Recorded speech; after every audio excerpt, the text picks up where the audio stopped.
for your mind.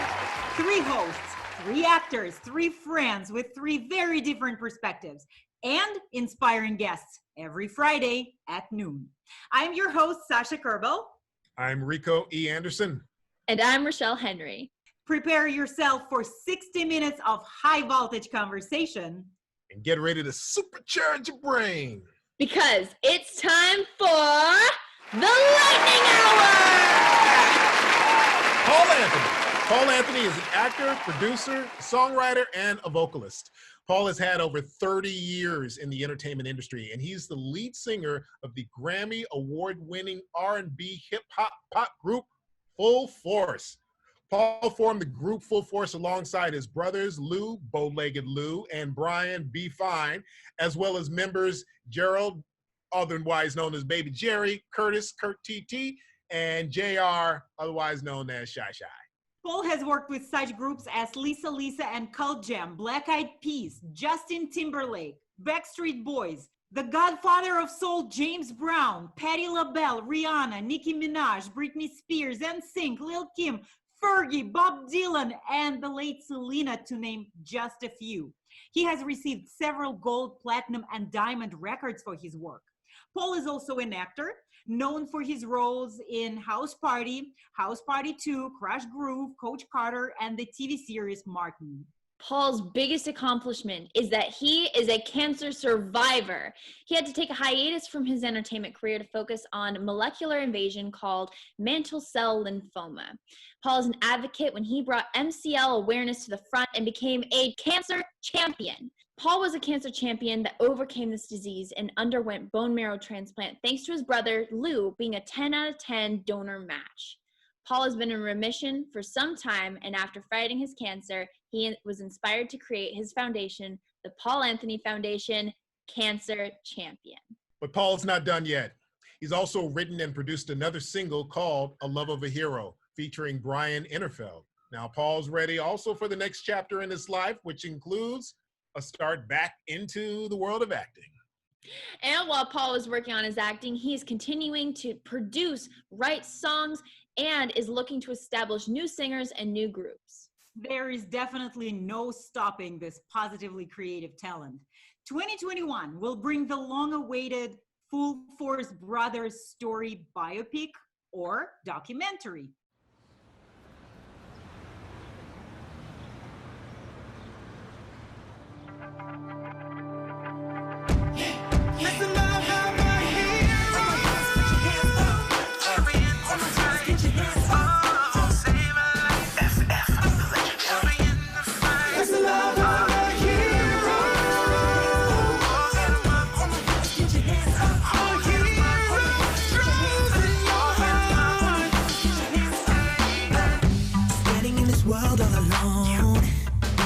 Makes it feel colder. Open up your heart and your eyes. There's an angel on your shoulder. When will we realize that we're touching a life? Yeah, changing a life. Yeah. No man is an island, but you could be that if you wanna. I'd rather be a superhero. Save a life, be a donor.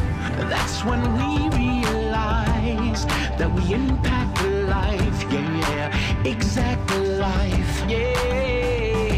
And you can be the hero that we want and need.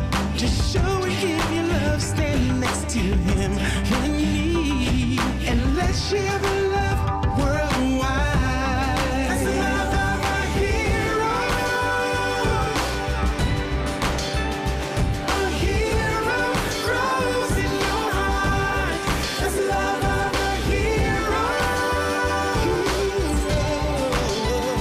A hero grows in your heart.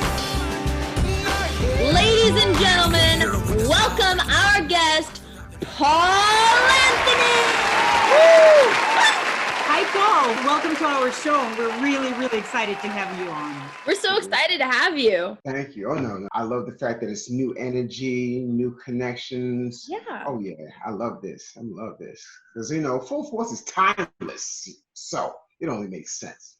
I gotta say, it's really an honor to speak with you and meet you because, see, I'm part of that generation that grew up with your music. It's music that you not only produce for yourself in full force, but with so many other different artists during that era, the 80s era and beyond. And the music produced by Full Force was definitely a part of the soundtrack of my teenage years, from listening to them and on the radio and the dance clubs and all that. But I gotta ask you, man, you work with so many amazing artists, but you in Full Force worked with the godfather of soul, James Brown. I mean, early hip hop is mostly what it is because of him, and you had the opportunity to produce his 1988 album "I'm Real," which in essence you gave him his last two hits, "I'm Real" and "Static." And look, man, I can only imagine how surreal that experience must have been for you. Oh man, it was definitely one of the pinnacles of my career, no question. Because even when we was coming up, when I say coming up, when we started singing, me and my two brothers, I was 10, 11 years old. We were singing on the street for money. Then we take the train, sing the Apollo, and 149's amateur night. But you get like a few seconds of the stars, so you can see them going down in the basement. And to see James Brown on stage at 12, just doing his thing and killing it, I'm like, wow. And then later on to know that we are the only songwriters and producers to ever do an entire album of The Godfather of Soul. No one's done that because he moved with an iron hand. So I feel so special, man. Yeah, I remember it like it was yesterday when he walked off the elevator, you know. I'm talking legend, you know, double three-piece blue pinstripe suit with the lapels out there here and the multicolored ascot and the pink glasses and the motorcycle gloves with the knuckles out and all that, man. I said to him, I said, Mr. Brown, like I said, Mr. Brown, everyone from Mick Jagger to Michael Jackson, the Prince has lifted from you. All we ask that you trust us the way we know what we want to do, and we're going to put you right back where we belong. So after talking for a little while, he was just listening closely. His exact words was to me, look at him, I love you. I love you, my son. We're going to try to do it. We're going to do it. We're going to see what we're going to do. Okay. I said, thank you, Mr. Brown. Thank you so much. Thank you. We're just like that, man. It was a heck of an experience. I bet that was surreal. I gotta say that pressure was so spot on. I remember I think it was when Eddie Murphy did Raw and he did that impression of James Brown, and like the band was like, what did James say? And it was like, I don't know, man, just keep playing. That's it. Yeah, I know. But when you do an entire album of him, you learn. I'm good at morphing voices. I morphed his energy, his vibe, and the man was something. I remember one time we was doing a photo shoot, and out of nowhere, he just picked me up off the ground like this, like carrying me over the threshold, you know, just to show how strong he is, you know? Yeah. And I'm like, oh man, yeah, lots of experience, man. So that was very special for us, no doubt. Right. That's just amazing to hear, like getting to work with your idols. You and Full Force, I mean, you guys have this resume that most producers could only just dream about. I mean, you've produced rock, hip hop, R&B, pop with a variety of artists like James Brown. So was that something that you guys like set out to do from the beginning, or did that just like happen over time with your popularity and your talent as you guys grew as a group?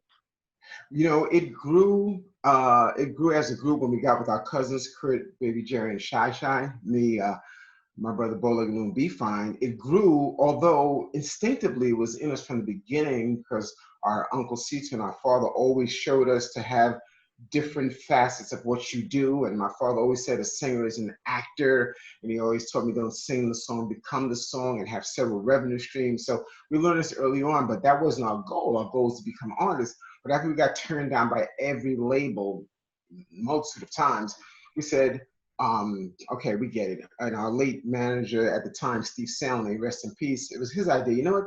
Why don't you guys start producing for other people? Because we were so different, because we dressed like rockers. We had a pop and a R&B sensibility, but we had a hip hop attitude. So people really know how to get us.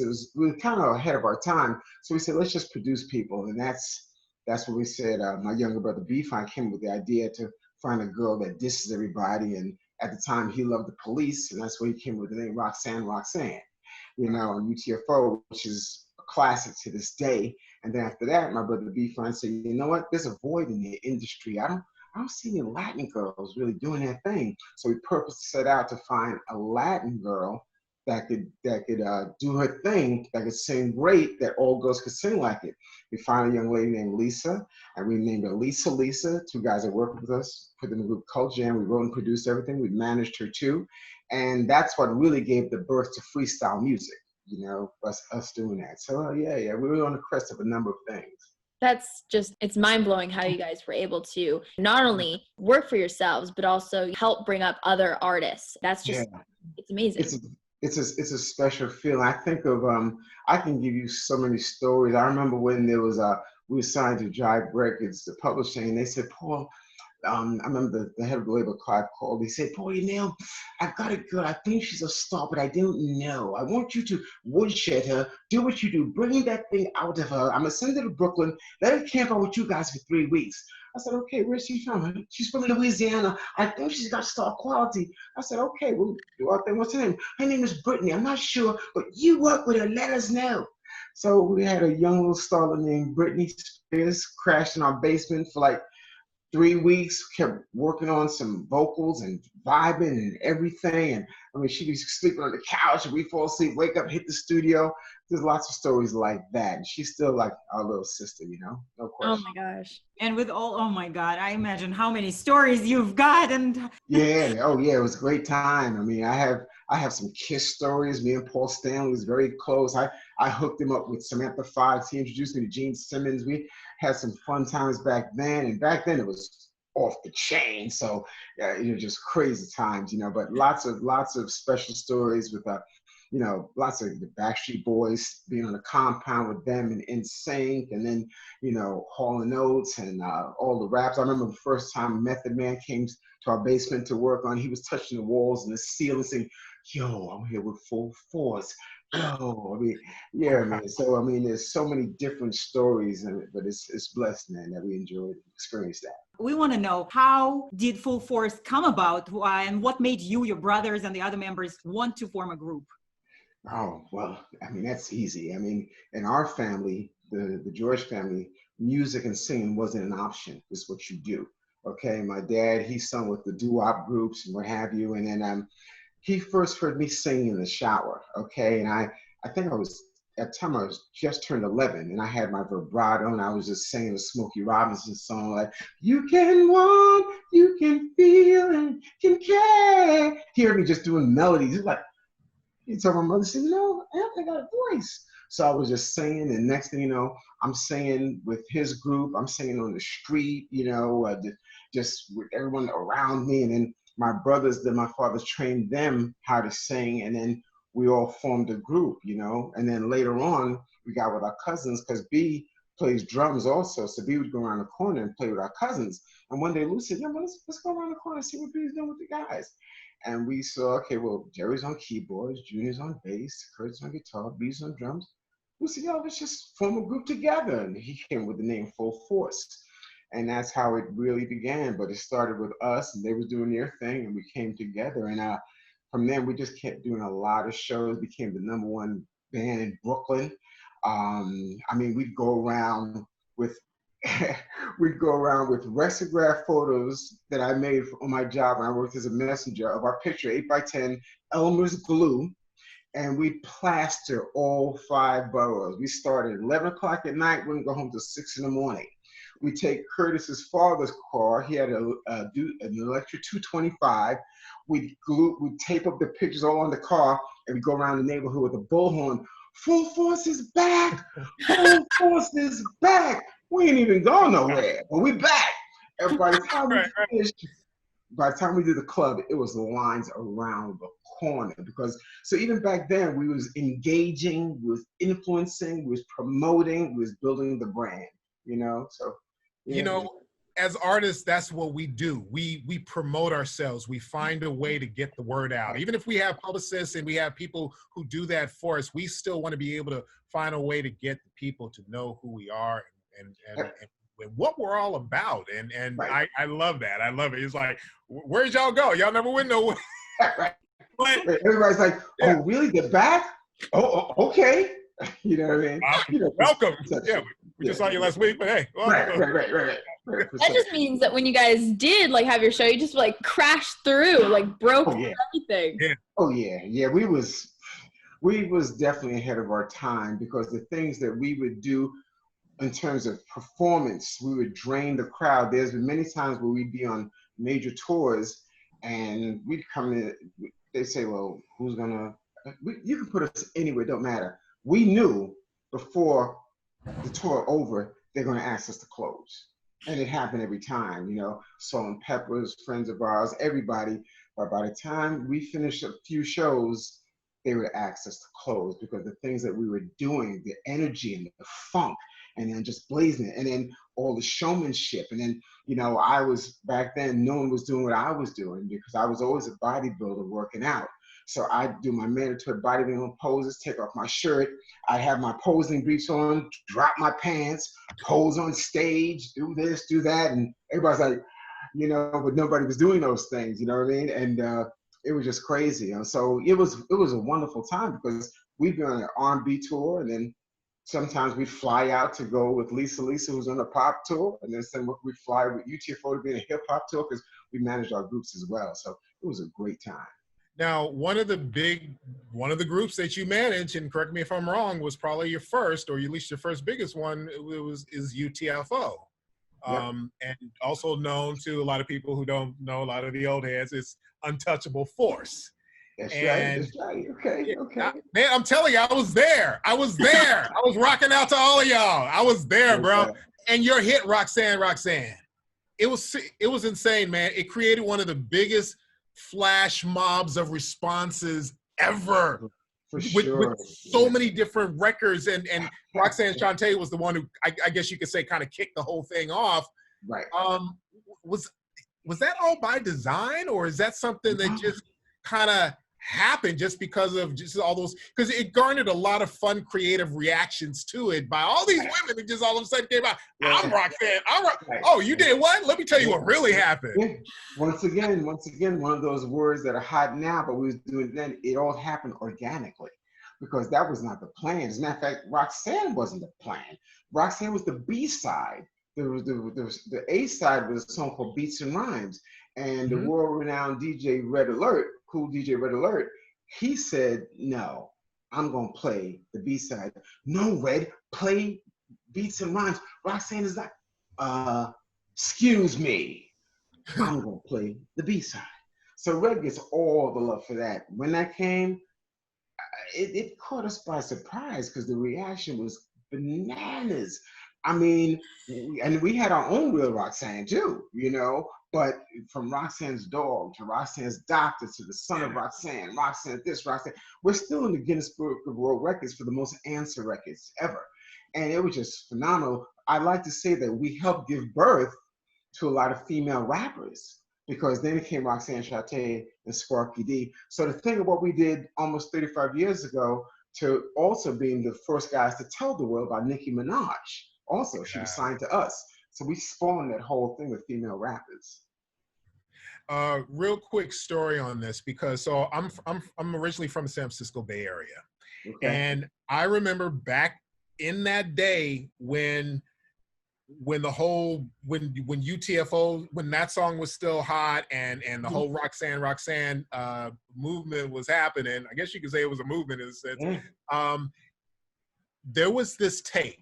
It was a white tape with red lettering, and it was nothing but Roxanne responses. And I'm pretty sure it was bootleg. But I remember my cousin playing this one day, and we just literally listened to all these, and I think it may have been like Roxanne's doctor, Roxanne's boyfriend, Roxanne, but I think it was all female rappers. But I remember that beat, and I was just like, man, this thing is taking such a life of its own, to the point where it's even inspiring like bootleg copies. So I don't know if it was bootleg or not, but I don't even know if you knew about that. Yeah, I heard about that. That was crazy, man. I was like, okay, we on to something. It was special. I'm like, wow, because that was the first one. And I was like, yo, this is crazy. And you know, I mean, in retrospect, when I think about that, and when I think about today, I've seen over 70 young couples get married and dance to our song "Ain't My Type of Hype" from House Party. You Oh. know, so over and over. So I think about the repetitive blessing then and the repetitive blessing now. So I mean, it's a wonderful feeling, no question. I love That's that a it great has such a legacy to it. Yeah. Me too. Me too. You know, so it's a special. There's a lot of special times like that, man. You know, you got to learn, and that's what I advise when I speak out. You got to learn how to reinvent yourself and recreate, and find other ways to engage. You know, so. Do you feel more satisfied when you produce another artist or another group's music, or do you feel more satisfied about your own music, or do you have the same level of passion for both? I can tell you, it's exactly the same feeling. It's exactly the same thing, because whoever I produce, whether it's a legend like James Brown or Patti LaBelle or Earth, Wind and Fire, whether it's a new artist like NSYNC, I will always energetically live through my artist, whoever, because I don't care who you're signed to. When you're in that booth, you belong to me. You're my artist for that time, and I will suck your energy and give you mine and exchange that. And I live that. My brothers laugh at me because I remember one time we went to a Backstreet Boys concert. They were doing like stadiums, and to look around and see the seats filled up, like 60,000 people, and all my brothers heard me say was, "Yo, guys, they're here to see us. I can't believe it." And they wasn't seeing us, we weren't performing, but my guys were performing, and I know they was going to sing a song that we started just by pen and paper, and to see 60,000 people sing, "But my love is all I have to give. Without you, I don't think I can live." And to watch that, I'm like, oh man, I'm like, thank you so much.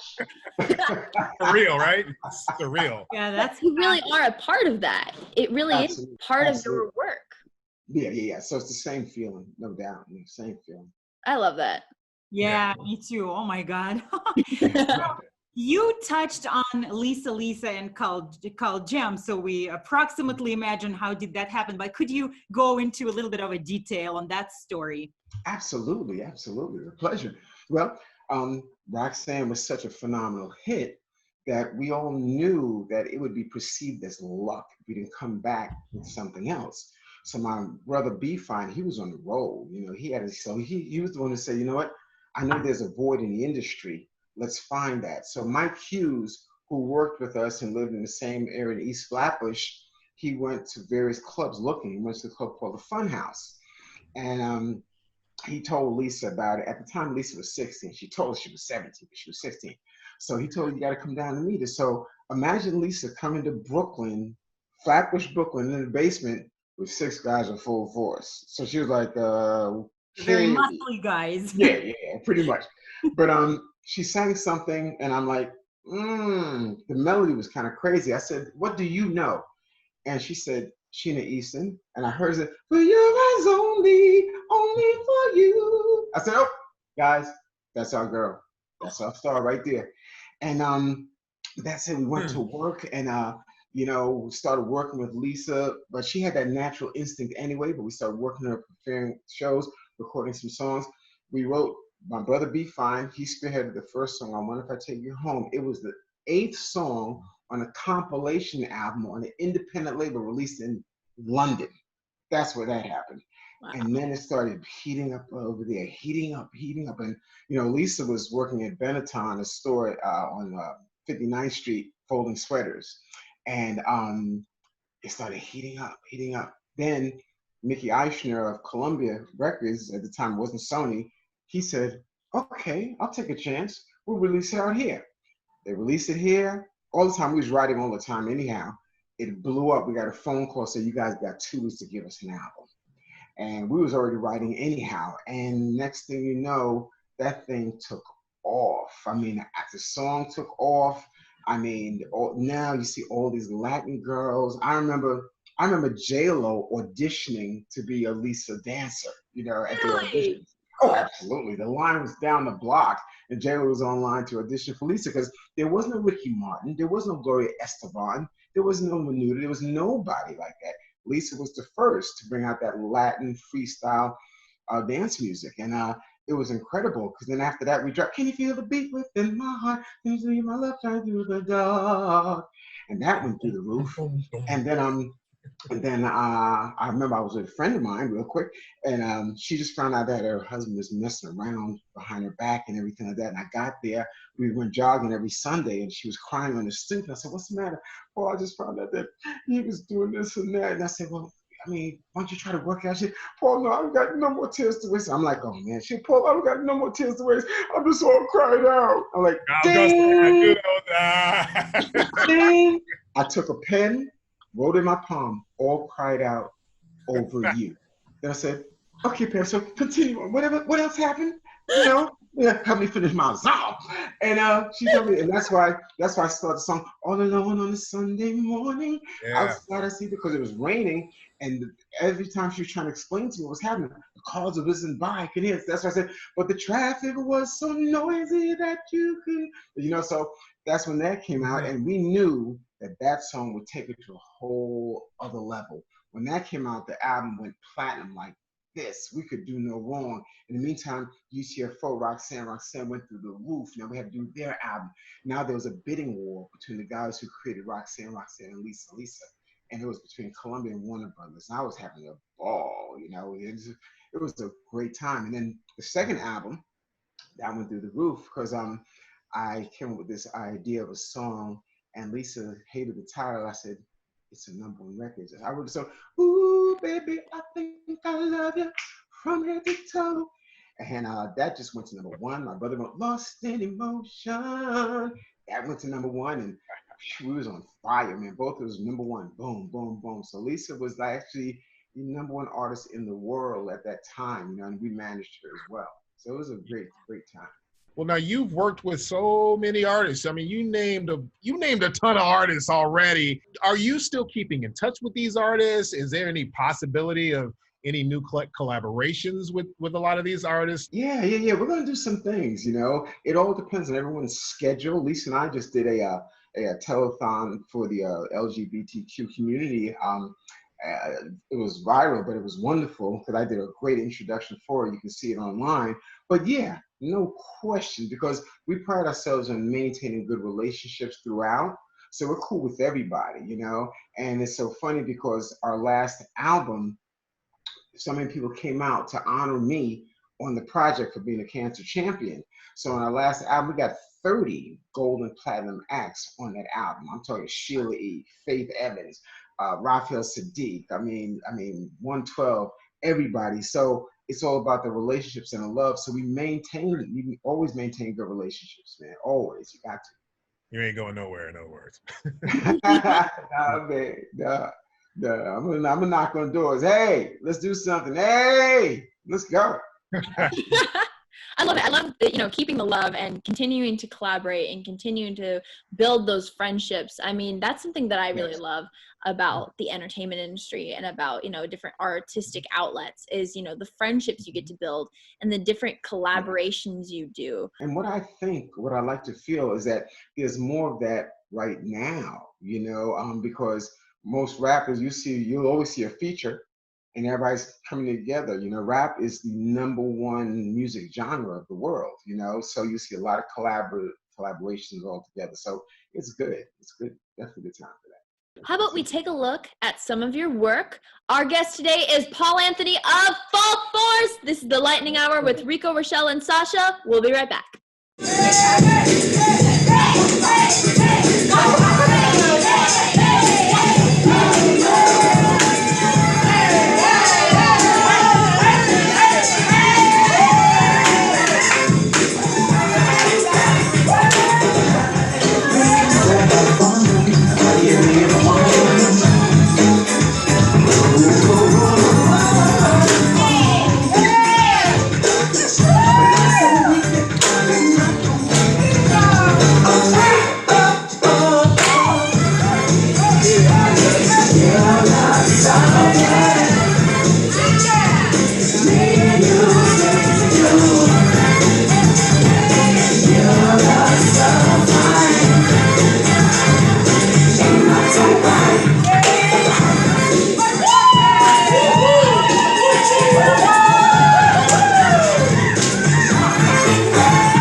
again for being with us today. So let's talk now about the movies that you have done as an actor. So we got to tell you one thing. Rico, Rachelle, and I had a anniversary quarantine movie night on Saturday, and we watched House Party. Oh, yeah, House Party, also starring Kid and Play, Tisha Campbell, and of course you and your brothers from Full Force. And this year again, it's a 30th anniversary of the film, and so happy anniversary. Thank you. Thank you so much. It was, of course, so much fun to watch it from all the possible perspective. And you as a bully were brilliant. I love that. I was getting paid. What you want? I'm getting paid. I was getting paid. So we had so much fun watching it. We can only imagine how much fun was to film it.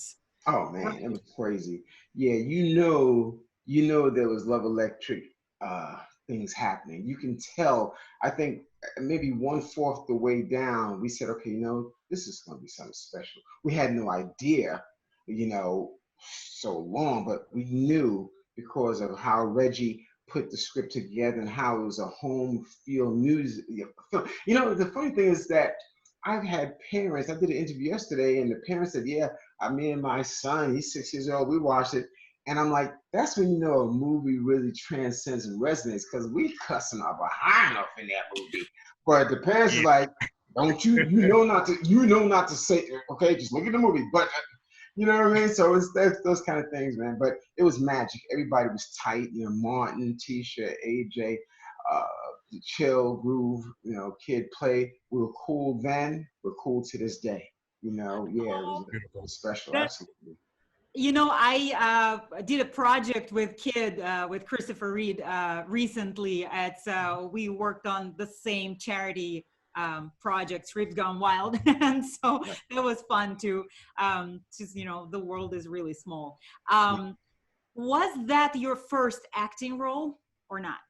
I want to say my first acting role was in my living room, in front of family with Lou, because we've been doing that ever since we were kids. Literally, Lou would write little scripts, and we put on little acting plays for our mother and dad and our cousins right in the living room. We always did that, so it was natural for us. But the first movie that I had a feature in was a movie called Crush Groove. It's another classic hip hop movie.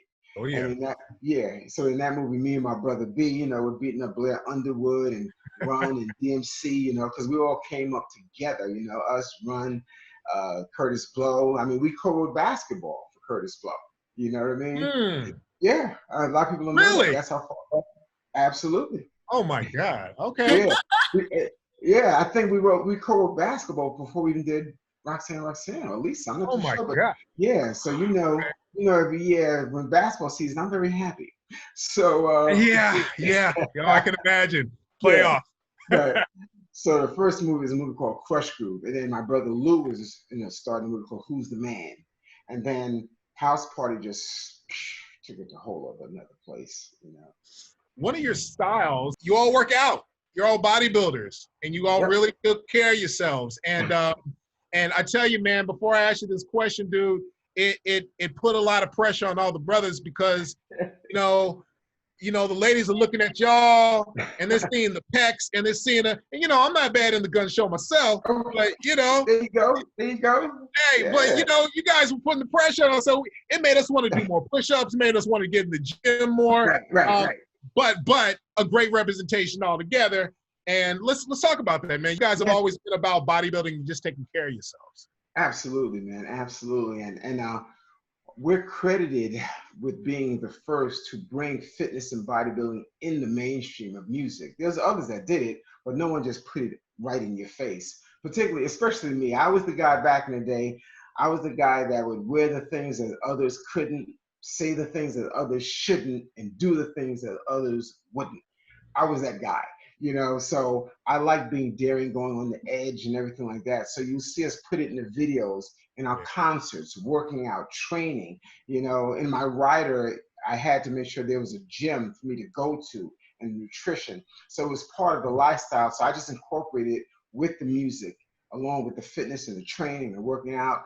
And I still get a wonderful feeling, because I'm stopped to this day you mentioned, people's going to say, oh yeah, man, because back in the day, you guys, I get that to this very day. And I've inspired literally thousands, if not millions of athletes and actors. And, if you go on my website, you'll see quotes from Michael Jordan and Mike Tyson and Sugar Leonard, Busta Rhymes, and all the people that we've inspired, particularly myself, in terms of fitness and bodybuilding and staying in shape, man. So, yeah, I love that, definitely. It's time for me to just open up some health clinics or some gyms and use There you go. It's amazing that you not only influence so many people, not only in music, but also in health, lifestyle, fitness. I mean, you brought it all. It really was full force. Yeah.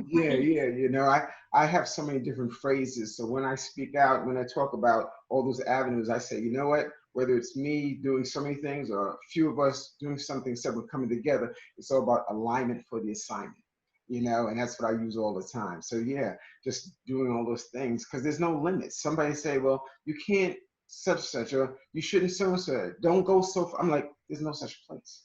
I don't know what that means, a friend of mine once said, Paul, I don't have to hang my hat too far when I can't reach it. This way, if I need to go, I need to grab it. And I'm like, well, I like to hang my hat further. Otherwise, how will you ever know how high you can jump?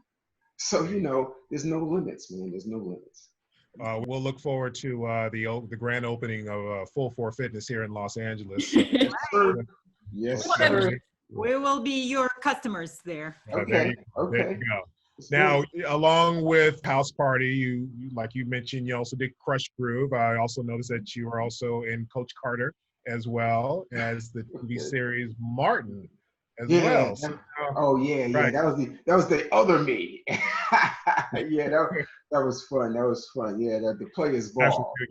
Yeah, that was fun. Yeah. Martin, that's my little brother, man. One love to my man, Martin. He said, Paul, come on, let's do this, man. Let's have fun. And the director asked Martin, well, what is he going to do? And Martin said, Paul's going to do whatever the hell he want to do. Leave him alone. So, I did my thing, and it was fun, man. So, yeah, we're going to do some wonderful things in acting more, I've got myself a wonderful team now with Sherry Lee Kirkpatrick and doing the PR and Diana Carter. She's going to be doing some wonderful things in the world of acting. So I'm very excited, very excited. So you talked about no limits and, of course, going beyond. You did something amazing. You are a cancer survivor and you have the Paul Anthony Foundation Cancer Champion. It's miraculous. It really is. Could you tell us a little bit more about your journey with that and like how you created your foundation? Yeah. I mean, the foundation was created for everyone to be more proactive with their health, be more proactive in life, be more proactive with your love. Just move forward and don't hesitate because you never know what's coming around the corner. When I was diagnosed in 2007, it shocked not only my family but everyone that knows me because of me being in great physical shape.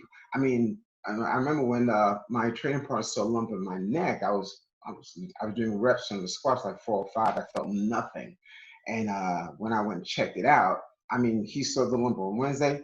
I was in the doctor's office on Thursday. I don't wait when it comes to stuff like that, and I there's no question me being very forward moving and finding out has a lot to do with me getting to it early. But yeah, it was a crazy time because the first doctor said, the life expectancy of what you have is 2 years past diagnosis, and if you know anything about oncologists, they're trained to be raw and direct, he said that to me, and I said to him, well, you better hurry up and get to work because I can write a whole lot of hit songs in 2 years. That's the first thing that came into my mind. And then the second thing that came to my mind was I'm not changing anything. And I meant my internal fortitude, my constitution. I said, I'm built for this. Let's dance. And that's going to be the name of my book, Dancing with the Animal. But that was my mindset. I've always believed in the mind, body, and spirit connection. So, and I feel he gives his toughest battles to his toughest warriors. So I was ready for that. I changed a lot of things I was doing. I changed the way I ate. I changed the way I slept. I changed the way I trained. I changed some of the people I hung around because energy is real. Frequency, vibrancy, it's got to be the right thing.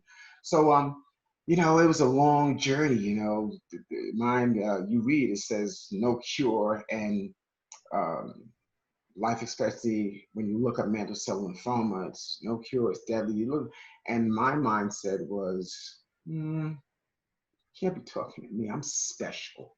I'm different. And I felt that way from the very beginning, you know. And it was just a long, long journey, man. But after that, then when acute myeloid leukemia came 5 years later, that's when things got life or death. You know, literally, my doctor said, right now you're fighting for your life. And I sometimes wonder about myself, because when he said that, I was like, I told him, I said, well, Doc, hurry up and do what you're going to do, so him and I can do what I know we're going to do, because he has things for me to do.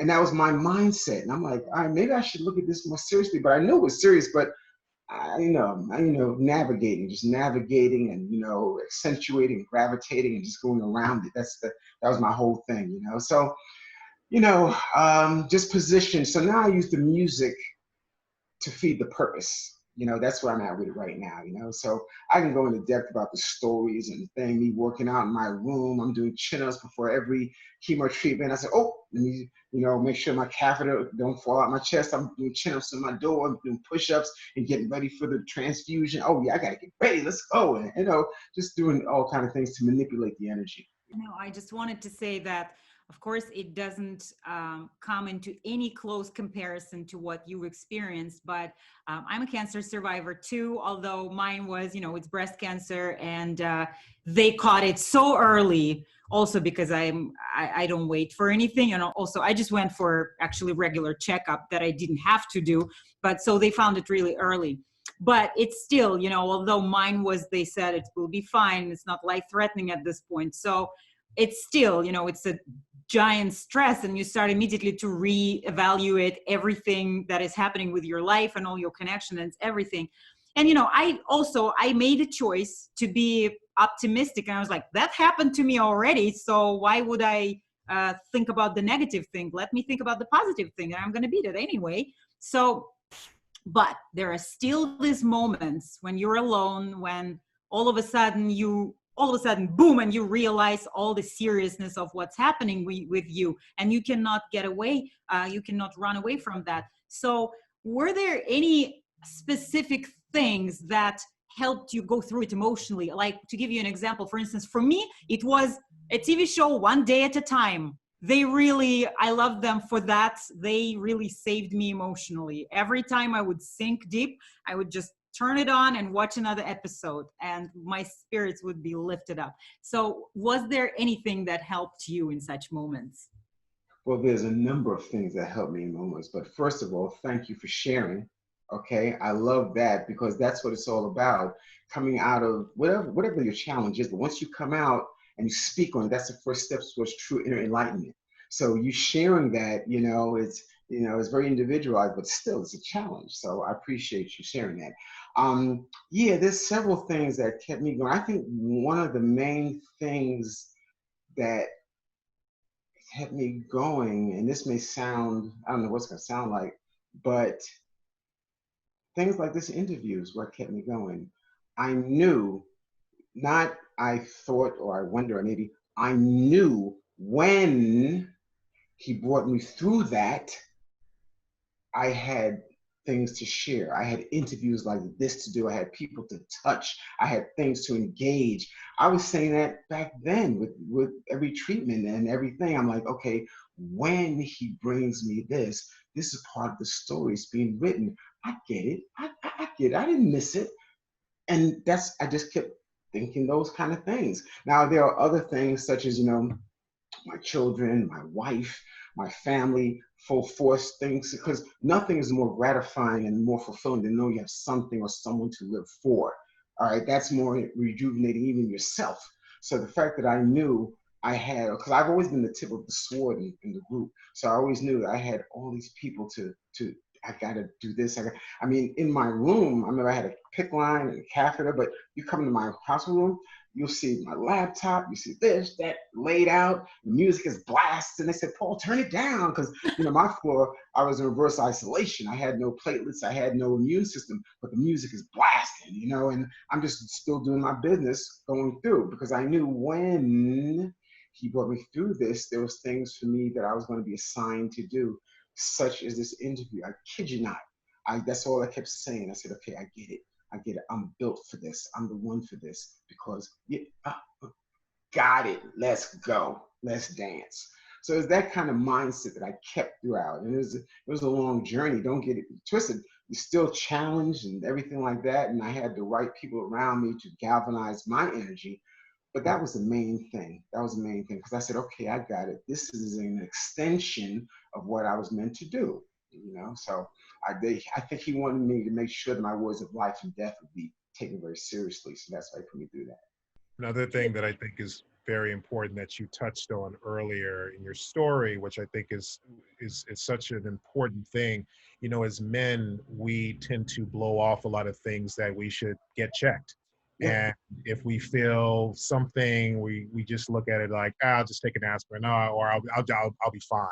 Right. So you did something that a lot of men will just overlook. So Right. I think that's a definitely an important thing to always put out there, that even as men, if we feel something is not right or feel something seems off, go get it checked out.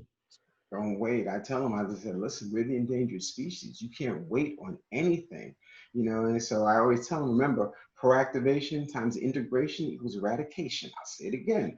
Proactivation times integration equals eradication. You have to be proactive with life, love, and then integration. Sometimes it's not this or that, it's this and that.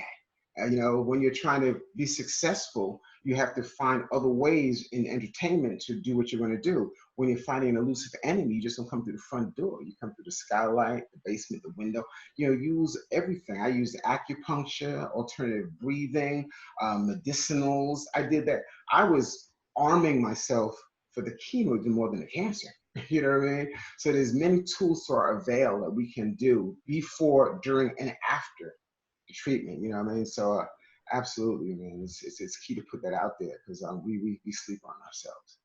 And your positive mindset is it's really inspiring to hear. And I really hope that everyone in our audience who hears this, they know that they're not alone and that they can get through it. And that, your positivity got you through something that it could have just brought you down emotionally, but you pushed through it. For me, that kind of energy is just as potent as the chemo or any of the treatment. My doctors knew before every treatment, they knew, okay, we got to let Paul know a day or two because I have to prepare internally and energetically before you do what you're going to do. You know what I mean? Because I need to go to the rainforest. I need to come back. I need to do my thing to get ready before you do your thing. And they knew that about me, and they respected that, So I appreciate being surrounded with the right people, but absolutely, man, it's very essential. Energy is real. Positive attitude is everything. And thank you, Paul, for sharing your story with us and with the audience. And how many times have you known people where it's gone in another direction? So the fact that you said, no, I've got it anyway. Here, you figured out a way how to manipulate the energy to make it work for you. And that's what it's all about. And Rachel, you're right. You're not alone. That's the worst thing. You're not alone. So I've showed up to people's homes by surprise when they reach out to me and knock on the door. There I am. I said, okay, now let's pray. Let's train. Let's drink this alkaline water. Let's, you know what I mean? That's how it is. So absolutely good advice. From when I was first diagnosed to now, I've never said, why me? I don't know. I never said why me. I was too busy focused on the dance. I'll deal with that later. I don't know why, but I got to deal with this right here. Let's dance. So let's go. I said, as long as you're at the turntables, I'm a dance. Let's go. You know what I mean? So that was it. Now, there's a website of the Paul Anthony Foundation Cancer Champion, and we're going to put that at the bottom of our screen at the end of the show, and that way our audience can get more information and possibly donate if they so choose. Yeah, we want to definitely draw more traffic to you and continue to make people aware and continue to spread the word. You have such a great positive attitude about just so much. I mean, everything that we've spoken on, and that's important just in this business and of course in our personal life. So with that said, what was it like going back into the studio after this life-changing experience? Going back in the studio, well, it's funny because I remember after I got my 14 days in a row, twice a day, triple dose chemotherapy, and that that that will, if I wasn't bald, that would have definitely took my hair out.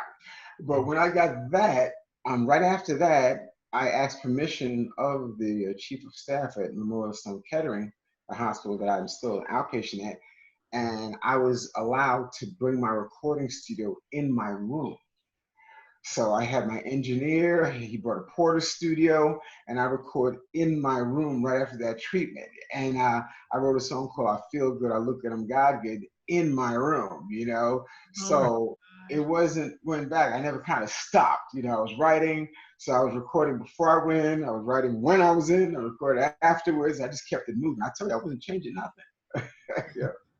And that's an example of how art heals. You were in there getting treatments and you were like, I'm going to continue making my art. That's right. I love it. Right. That's right. Yeah, it's a healer, man. That vibration, that energy, that electricity.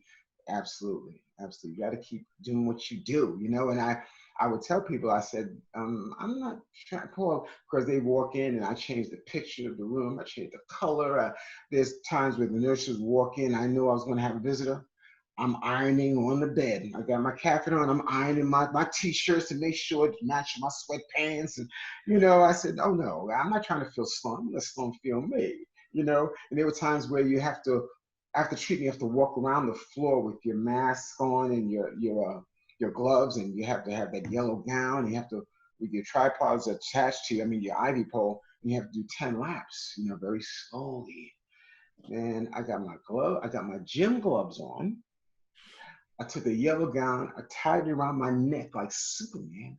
I got my headband on. I got my Walkman attached to my ivy pole, and I'm bopping. I'm rocking down. I'm rocking like this down there, and I'm rocking. And they do the 10 laps. I'm like 14, 17, 18, 20. And the doctor's like, Mr. George, what are you doing? You're only supposed to do 10 laps. I said, Doc, no, you forget. I'm different. I said 10 is for the ordinary. I always do extra. When I was getting my bachelor's degree, I studied extra hours. When I'm in the gym, I do extra reps. I'm going to do extra laps because extra is what makes you extraordinary. Doc, you ain't know that? You know, they'd be like, oh, leave this man alone. He just, he'll do it. We get it. You know, so. You were real. You were super bad. Come on. Yeah, for real. That's it. I said, yeah, because as I'm going fast, you're supposed to, I'm fast, and the thing's blowing like this, and the nurses and doctors like, oh, there's Mr. George. One of the biggest compliments I got doing that, I developed a fever. That's the worst thing where I developed a fever. So I had to be in my room. So I got knocked on my door by two wives. They said, hello, Mr. George. I said, hi, how are you? They said, you're okay? I said, yeah, I just got a fever, so I can't be out. I said, oh, okay. Well, let us know how everything's doing. I said, okay, and you are? Well, my husband is next door to you, and my husband is across the hall from you. I said, okay, is something wrong?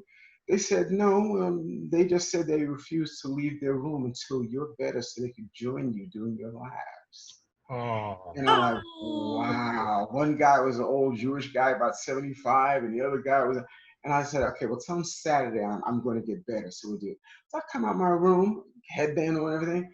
There's 5 other patients behind me. The oldest guy, he's got his headband on, his gloves on, and I'm like, wow. And the doctor's over there smiling, and people are clapping. So I said, okay, y'all, okay, let's go. All right, well, listen, y'all. I said, before I got sick, I went to Gramercy Park. So close your eyes, close your eyes. Okay, cool. Now we're gonna go to Central Park. Okay, you see the leaves, watch the roller skates. Okay, watch the bikes. You see the birds. You see it. Let's go. And then there's all of us. The oldest guy just bobbing like me. You know what I mean? Yeah, man. So, you know, you never know who you affect. With the Walkman. Yeah, right. Oh, That's just a beautiful story. tears in my eyes, honestly. Totally picturing the whole scenario. Oh, happening. man. You know, you just, off the chain. Yeah. All of us. Everybody got their pole, you know? there you go.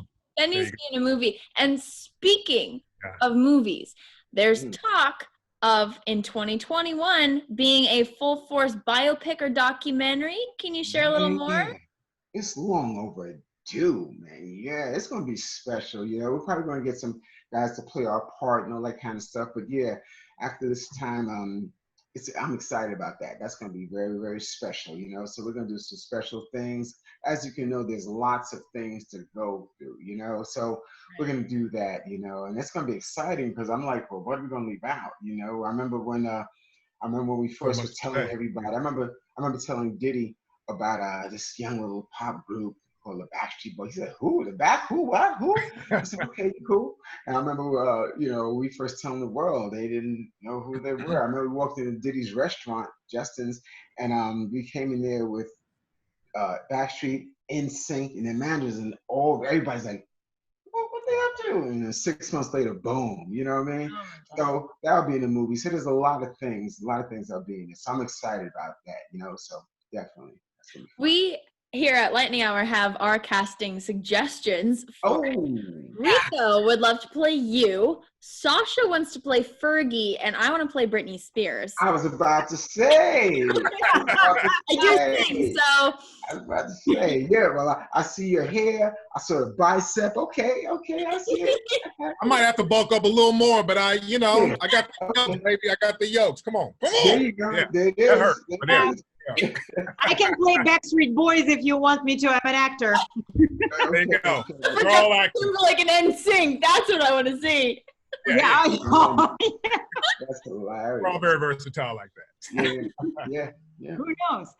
Please tell us a little bit about your new song, "The Love of a Hero." Very moving song. Yeah. Well, that song was written. Actually, it was written by one of my writers. His name is Clinton Hill, and he allowed me to change the words. Okay, so I made it about my brother Lou, my 10 for 10 donor match. You know, because that was the love of a hero. He was a hero. He saved me because after I'd gone through everything, it was time for a bone marrow transplant, my second bone marrow transplant. And this time I had a donor lose a 10 for 10, the highest match there was. So the fact that that was there, I wrote it about that. But then I said, let me just twist the words just a little bit more, not too much, to apply to what's happening in the world right now. That's why with the video, you see people wearing their masks and responds. I want to pay attention to that, you know. So one of my instruction is to engage every man, woman, girl, and boy to bring out that hero inside of them, because we all have it.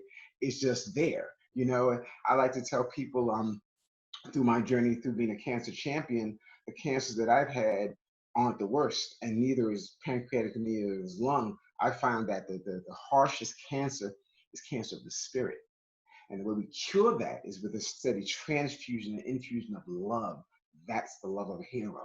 So that's what gave birth to that song, you know, and it's a very special song to me. Yeah, we also did a Kobe version.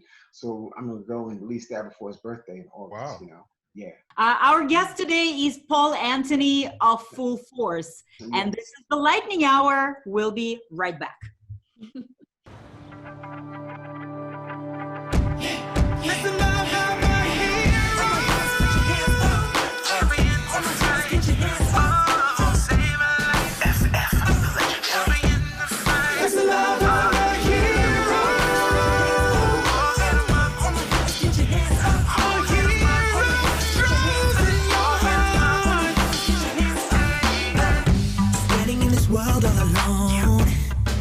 Makes it feel colder. Open up your heart and your eyes. There's an angel on your shoulder. When will we realize that we're touching a life? Yeah, changing a life. Yeah. No man is an island, but you could be that if you wanna. I'd rather be a superhero. Save a life, be a donor. That's when we realize that we impact the life, yeah, exact the life, yeah. And you can be the hero that we want and need. Just show and give your love, stand next to him when you need. And let's share the love worldwide. That's the love of a hero. A hero grows in your heart. That's the love of a hero. A hero grows in your heart. A hero.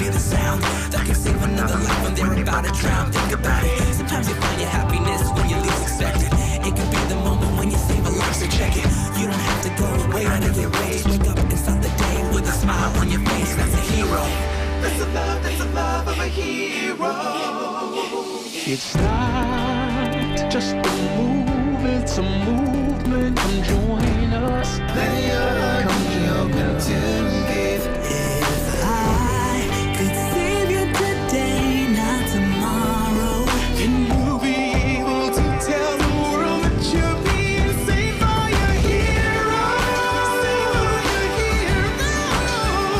A hero grows in your heart.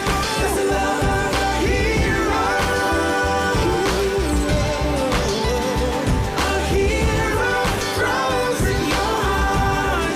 That's the love of a hero. Put your hands up. Over here, put your hands up. A hero. Put your hands up in your heart. That's the love of a hero. Put your hands up. Over here, put your hands up. A hero. Put your hands up in your heart. Let's take a pause for the cause.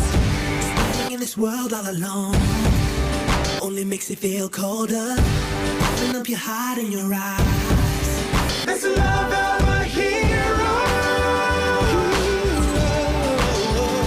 A hero grows in your heart. A hero.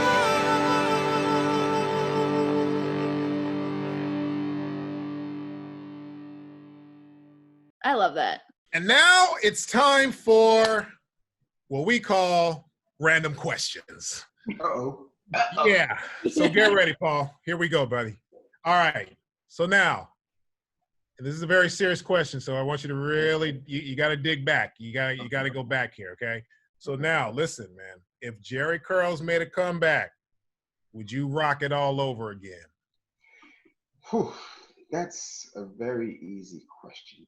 If Jerry Curls was to make a comeback, I would be the first in line. Are you kidding me? Oh, Man, I loved my curls. Oh my goodness. I mean, wham, wham. What?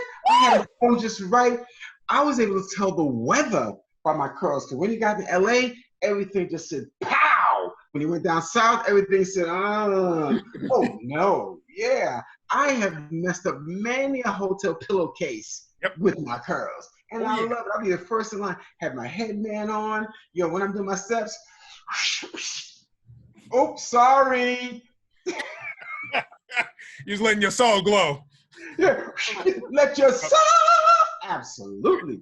Yeah, man, but I'm not. Man, Oh my you shouldn't God. my game. If I'm the only one bringing back my curls, that's fine with me. I had one too. I'm not gonna lie. Everybody had one. We all rocked it, but here's the thing, though. Yep. You had the professional curl if you could afford it, and if you couldn't, you got the classic curl, which is basically just like in over the counter. Right. And I could only afford the classic curl. And the thing about the classic curl was it was only good for a day.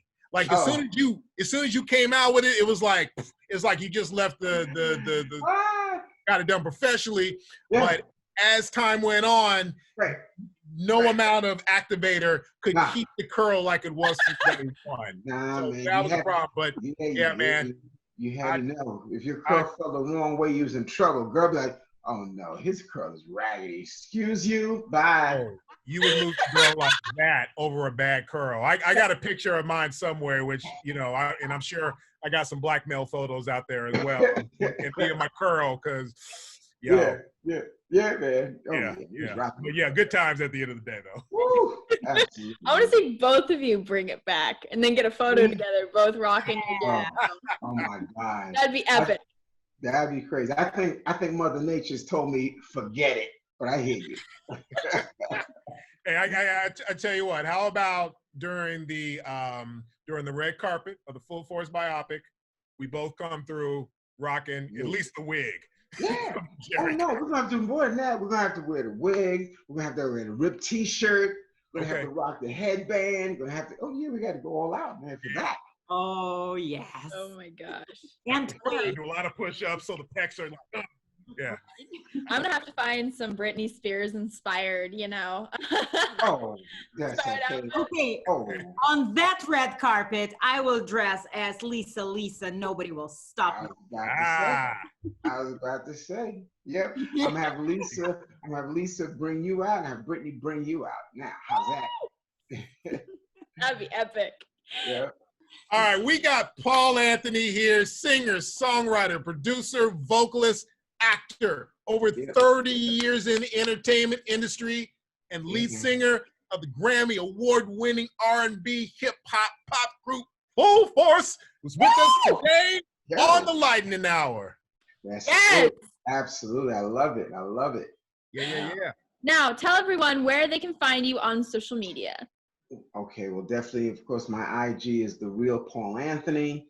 Of course, my website is livelife-home. Of course, you got fullforceworld.com. My brother Bole Lou has a wonderful foundation called The Hope with a Vision. You can find that online on his IG. Okay, mine is the Paul Anthony Cancer Champion Foundation. Remember, the cancer survivor walks the earth, but the cancer champion conquers the world. And you just guys just reach out to me. We're going to engage. And what I'm really excited about, the House Party Bullies. They're good friends of ours. I know them very well. They're going to be doing a I Smell talent search. They're going to be looking for the next star to either be in our movie or to be in our shows, but it's going to be off the chain. So y'all keep tuning in for that, because that's going to be off the chain. Okay? Woo! Love it. Oh, great. Yes. Honored to have you on our show. Love it. May the full force be with you. Absolutely. I love it, man. And in parting, I want to say thank you. You guys was fun. I enjoyed it. This will not be the last time. If you go on my website, I have a big tattoo on my back. It says, master your power, because we are powerful, but we're out of control. So to end up, I want to say, master your power and tune into the Lightning Hour. Because I feel good. Feel good. I'm good. I'm good. I'm good. So let's praise 'em. You ready?